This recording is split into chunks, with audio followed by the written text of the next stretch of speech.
Continuing my trek through the Rotten Tomatoes landscape, I am attempting to view and review every movie that has a 100% fresh rating on Rotten Tomatoes. I'm taking out the documentaries. I will do those at another time. I'm starting out at the 1920s silent movie era and working my way to 2022. I am on number 15 of my list, so we're starting to get there, it feels like, crawling and scratching our whole way. This is number 15. It's Top Hat. It came out in 1935. It was nominated for Best Picture amongst other Oscars. It lost Best Picture to Mutiny on the Bounty. It stars Fred Astaire. Sorry, it has 100% fresh rating on Rotten Tomatoes. It has a 90% audience rating, which is a very solid audience rating. It stars Fred Astaire as Jerry, Ginger Rogers as Dale, Edward Everett Horton as Harris, Helen Broderick as Madge, Eric Bohr as Bates, and Eric Rhodes as Alberto. Now, this is my first time ever seeing a movie with Fred Astaire and Ginger Rogers. I've seen a lot of musicals in my day, but for some reason, I just never got around to watching anything with Fred Astaire, even though he's widely considered to be the greatest dancer in music history. I don't know if Ginger Rogers has that same acclaim, but I feel like they were equals to each other. At least when she's dancing in this movie, she seems to be able to keep up with him quite well. I don't know if that's just through a lot of practice and she didn't have that talent already, or if she already had it and she just is kind of taking a back seat to Fred Astaire this movie. I'm not sure, but they're both very good at what they're doing on stage. So essentially what this movie is we are introduced to Fred Astaire. His character is Jerry. He is a well-renowned actor, dancer, singer, so he's not really too much out of the box yet in this movie. And he is promising to put on a show at Horace's nightclub. So when he arrives to Horace's nightclub, he goes into Horace's room. He does a bit of a song and dance, a bit of a tapping around. And while he's tapping on his tap shoes, the room below them is a woman named Dale, played by Ginger Rogers, and she is very annoyed and she can't sleep because he is keeping her up with his incessant tap dancing. So she goes upstairs and she wants to be like, hey, can you, be quieted down a little bit? And he obliges and says, sure, I'm sorry, I didn't realize that there was anyone below me, like it's an apartment or it's a hotel. Who would have thought there would be someone below me that I was annoying? So he, at this point, when he sees her, he basically falls in love at first sight, and then he starts chasing her, trying to, get her to like him. There's one scene where she needs to take a chariot taxi of some sort, like a horse buggy, and he is driving her, and he's giving his best dad jokes that you could ever think of, which is probably the best part of the movie, is him singing and dancing and then also providing providing dad jokes, which is exactly how I got my fiance too. A little bit of the dancing, a little bit of the dad jokes. That's how you do it. Take notes, kids. So he is pursuing her. She is kind of standoffish because she's annoyed by him, and she doesn't, have those same feelings at the moment. And then there's a pivotal scene in the middle of the movie where Horace has a briefcase and a cane, and he is carrying it down some stairs. We see that Dale is talking to Madge, Madge is Horace's wife, and Madge says, oh, my husband's right there on top of the stairs. And then before Dale can kind of realize see who it is, Horace hands his stuff off to Jerry, and now she thinks that Jerry is actually Horace and that he's been lying to her the whole time and that he's actually married to Madge. So it's a very early, I'm sure this is where Three's Company got their ideas for, it looks like something that it's not really. They did that all the time in their show.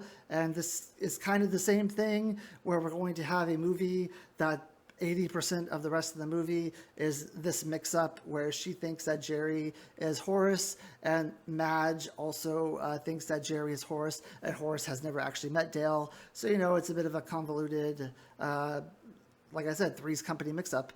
While at the same time, we have Bates, who is Horace's kind of reluctant butler. They had a falling out in the beginning of the movie, and now they are not on as cordial terms that they should be. But Bates is also kind of the besides Jerry, he's also kind of the comedic drive of this movie, where he has a lot of one-liners and things like that. So Like I said, for about 80% of this movie, it's this whole, oh, Jerry's trying to get with Dale, but he's Horace and he's actually married to Madge. And it's this back and forth of Dale, wanting deep down inside to pursue something with Jerry because she's finally starting to maybe have feelings for him, but she can't, and she's disgusted by him because she thinks that he's Horace. And then Jerry, trying to pursue Dale even harder as the movie goes on. To one point, he wants to ask her to marry him, and he is confused as to why she has this animosity towards him. And then Horace, who's confused as to why that everyone has animosity towards him, even though it's alluded into the movie that or not alluded, they flat out come out and say that he's cheated on his wife before, and he thinks that this is all because he cheated on his wife once before and she found out, and now that's why he's in trouble. So it's a bit of a this kind of a storyline where it's kind of everywhere. And then at some point towards the end of the movie, we have Alberto, who is Dale's, I guess, I don't know. He's kind of like her helper in ways where he does things for her. He gets stuff for her. I don't know what you would call that, but he's kind of like if she needs something, he'll go do it for her. He proposes to Dale because he sees that at this point in Dale's life, she really wants to be married. She's really depressed that Jerry, who she thinks is Horace, is already married, and she just wants to have a male, husband in her life. So he says, I'll marry you. And she says, yes, that's fine, as long as we get married right away. So they essentially get married. Jerry finds out about it. He comes up with this plan to where he can get to Dale, some one-on-one time with Dale. He tells her exactly what has happened, how the lines have crossed, and then she feels bad because now she needs to break her marriage off to Alberto because she is in love with Jerry. And then we find out at the end that the person who married Alberto and Dale was just Bates in a preacher costume, so they never actually got married in the first place. So Alberto, who pretty much is a stand-up character throughout the entire movie, he's really just trying to protect Dale. He wants the best for Dale. I mean, he has his own motives because he also wants to marry Dale, but he hasn't really done anything bad in this movie. But at the end of the movie, he's really the only one who gets screwed. So that is the Top Hats in a nutshell. What do I think of this movie? So I love musicals. I've seen a lot of musicals in my day. There were a few things that were unique about this one that I never knew about. First of all, I knew the song Top Hat was in this movie, but I must have gotten the lyrics mixed up with another song because it's completely different than what I thought it was. It's a really good song. The music in this movie is great. There's Top Hats, and there's Dancing Cheek to Cheek, which I first saw in I Love Lucy, and I thought that was a movie our song that was made for I Love Lucy. I didn't realize it was in a musical from many years earlier, so it was nice. These kind of movies take me back to when I was a kid, and I used to watch I Love Lucy reruns all the time. So that was nice. The dancing in this movie is also top notch. Fred Astaire and Ginger Rogers are both incredible dancers, and they have a lot of chemistry together when they're dancing. The performances that they put on are fantastic, and the acting is also really good in this movie as well. Even the side characters like Horace, who also I think was on I Love Lucy at one time, is very good. I think I've seen him in a lot of movies and shows where he does like side character things from that age, and he does a very good job as kind of that fill-in character actor. Fred Astaire is he's actually very funny. I didn't know that Fred Astaire was like funny in his movies, and he has some of the best dad jokes you would ever dream of.